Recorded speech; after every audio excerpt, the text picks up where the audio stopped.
वाला था। क्या? हाँ, प्रैक्टिस की जरूरत है इसमें। और सबसे अच्छा तरीका जानते हो क्या है? सबसे अच्छा तरीका ये कि जितने सवाल तुमने अब तक करे इन 16 लेक्चर्स में, इन सारे सवालों को एक बार दोहरा लो। तुम देखोगे अपने आप को इतना मजबूत महसूस करोगे कि तुम सोच भी नहीं सकते। हम ये नहीं कहते कि तुम हीरो बन गए, लेकिन तुम्हें इतना कॉन्फिडेंस आएगा कि यार ठीक है ना यार, यही कितने सर ने पीवाईक्यूज करवा दिए मेरे ख्याल से। आप बहुत सारे पीवाईक्यूज तुमने मेंस लेवल के देख लिए, एडवांस लेवल के देख लिए, आप बहुत सारे सवाल अपने मन से भी करके देख लिए, बहुत सारे सवाल बना बना के हमने कर लिए उल्टे सीधे। तो तुम्हें एक आइडिया लग जाएगा यार, नहीं नहीं नहीं, मुश्किल नहीं भाई, मुश्किल नहीं। ठीक है ना? तो चलिए नेक्स्ट चैप्टर पे आते हैं। सब लोग कोशिश करेंगे, मेहनत करेंगे। ये जो काइनेटिक्स का चैप्टर है ना, इस चैप्टर के बारे में अगर मैं थोड़ा सा डिस्कशन करूं, तो ये चैप्टर जो है वो ये कहता है, बल्कि चैप्टर क्यों, मैं इस चैप्टर की शुरुआत ऐसे करता हूं जैसे मैंने अपने ईजी नोट्स में की है ना। ईजी नोट्स में भी मैंने ये चैप्टर इसी तरह से शुरू किया जैसे मैं अब शुरू करने जा रहा हूं, और वो मुझे सबसे अच्छा तरीका लगता है। तुम याद करो, जब तुम छोटे थे तो एक रिएक्शन तुमने पढ़ी थी कुछ ऐसी,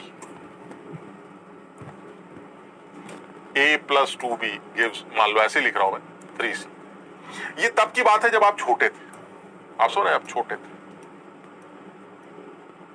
उस टाइम पर एक रिएक्शन आपके सामने आई थी, A+2B gives 3C, और इस रिएक्शन को आपने पढ़ने का जो तरीका है वो कुछ और बोला था। क्या बोला था? आपने कहा था A का 1 मोल B के 2 मोल के साथ रिएक्ट करेगा और C के 3 मोल बनाएगा। हाँ सर, मुझे याद है ये वाली बात, लेकिन तब हम छोटे थे सर। हमने कहा छोटे मतलब, कह रहे सर हम 11th के पहले चैप्टर पे थे। आपको अगर याद हो तो 11th का पहला चैप्टर चीख चीख के कह के मर गया था कि भाई साहब मेरे 1 मोल तुम्हारे 4 बनेंगे, मेरे 4 मोल तुम्हारे 3 बनेंगे, मैं लिमिटिंग हूं, मेरे 2 मोल मेरे 1। यानी इससे पहले आपने इस चैप्टर को पढ़ा है सर, मैंने ये चैप्टर पढ़ा है सर। इस तरह की रिएक्शन मेरे सामने आई है और मैंने उस टाइम पर रिएक्शन को पढ़ने का तरीका क्या रखा था, A का 1 मोल B के 2 मोल के साथ रिएक्ट करके C के 3 मोल बनाता है। अगर A के 4 लाओगे तो B के इतने बनेंगे, C के उतने बनेंगे, वगैरह वगैरह। सर ये मोल कॉन्सेप्ट था सर, ये कोई नया नहीं है मेरे लिए, मुझे समझ में आ रहा है सर, ये किया हुआ मेरा। यानी कहने का मतलब ये हुआ कि अगर मैं इस रिएक्शन को इस तरह से पढ़ूं कि 1 मोल A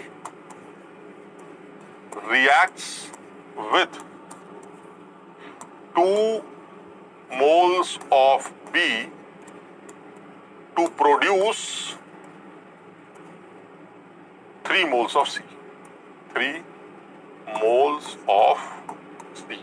सर ये बहुत अच्छी तरह से मुझे याद है और ये मैं पढ़ चुका हूं, और मुझे ये बताया गया था कि जिस टाइम पर मैं नया भर्ती हुआ था इस क्लास में सर, उस 11th की क्लास में ये कहा गया था, इसे मोल कॉन्सेप्ट या स्टोइशियोमेट्री कहा जाता है। This is mole concept. यानी जब मैं छोटा था तो उस टाइम पर इस रिएक्शन को पढ़ने का तरीका बनाया गया था। वो क्या था? जब मैं छोटा था तो इस रिएक्शन को पढ़ने का तरीका बनाया गया है, A के 2 मोल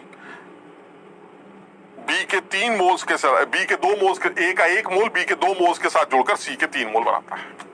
और ये एनालिसिस जो आपने की है, ये एनालिसिस किस चैप्टर के अंतर्गत आती थी सर? ये मोल कॉन्सेप्ट के अंदर आती थी। चलिए ठीक सर, समय गुजरता गया, मैं थोड़ा सा बड़ा हो गया। हाँ ठीक है, समय गुजरेगा तो आप बड़े होंगे सर। समय गुजरता गया, मैं थोड़ा सा बड़ा हो गया, और बड़ा होने के बाद मैं कुछ ऐसा हो गया सर। ये मैं बड़ा हो गया सर, पहले छोटा था, अब मैं बड़ा हो गया। अब सर पता नहीं क्या हुआ, जब मैं बड़ा हुआ तो ये रिएक्शन मेरे सामने दोबारा आई सर। मैंने कहा कौन सी? कह रहा यही वाली, A+2B gives 3C। मैंने कहा अच्छा, फेल हो गए थे क्या? कह रहा नहीं सर, वो आगे बढ़ा, आगे बढ़ने के बाद ये पता नहीं क्या हुआ, एक नया ये रिएक्शन मेरे सामने दोबारा आ गई नई सिरे से। तो मैंने कहा फिर क्या हुआ? कह रहा लेकिन इस बार इसको पढ़ने का तरीका बदल दिया उन्होंने, वो इसी रिएक्शन को किसी और तरह से पढ़ने लगे। मैंने कहा ये क्या बदतमीजी यार, रिएक्शन अगर सेम है तो पढ़ने का तरीका तो सेम होना चाहिए। हाँ, उसने कहा सर लेकिन चैप्टर बदल गया ना सर।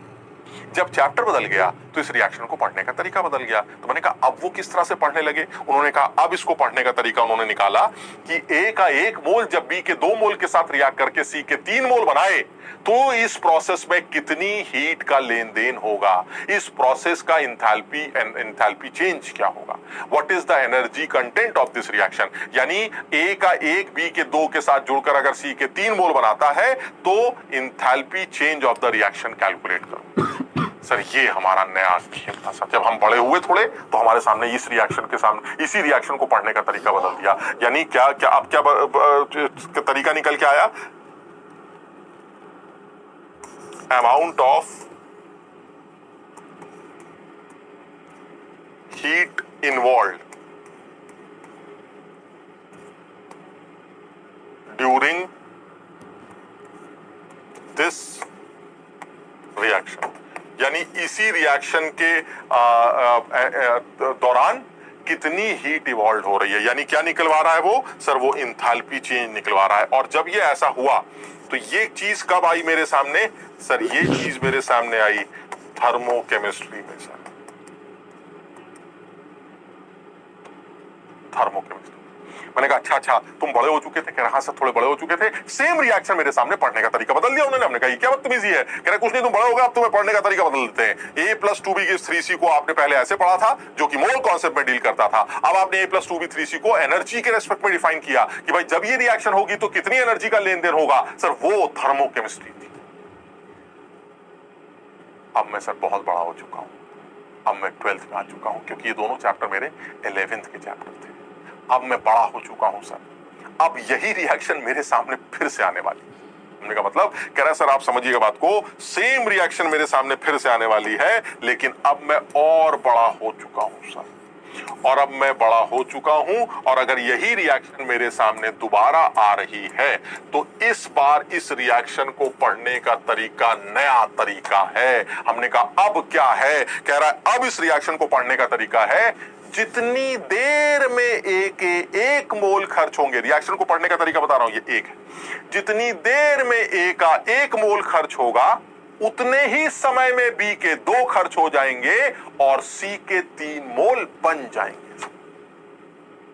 समझो बात?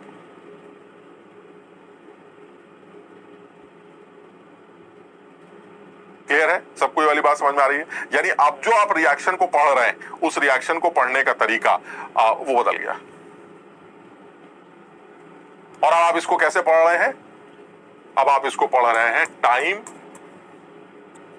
Taken during the decomposition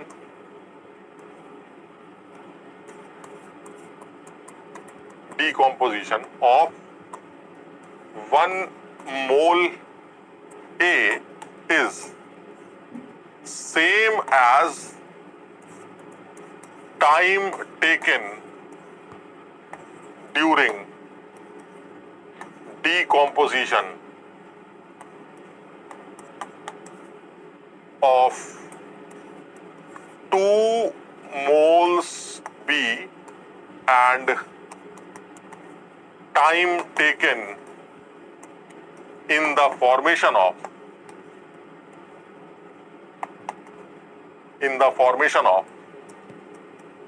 3 moles of C। समझो बात? यानी कहने का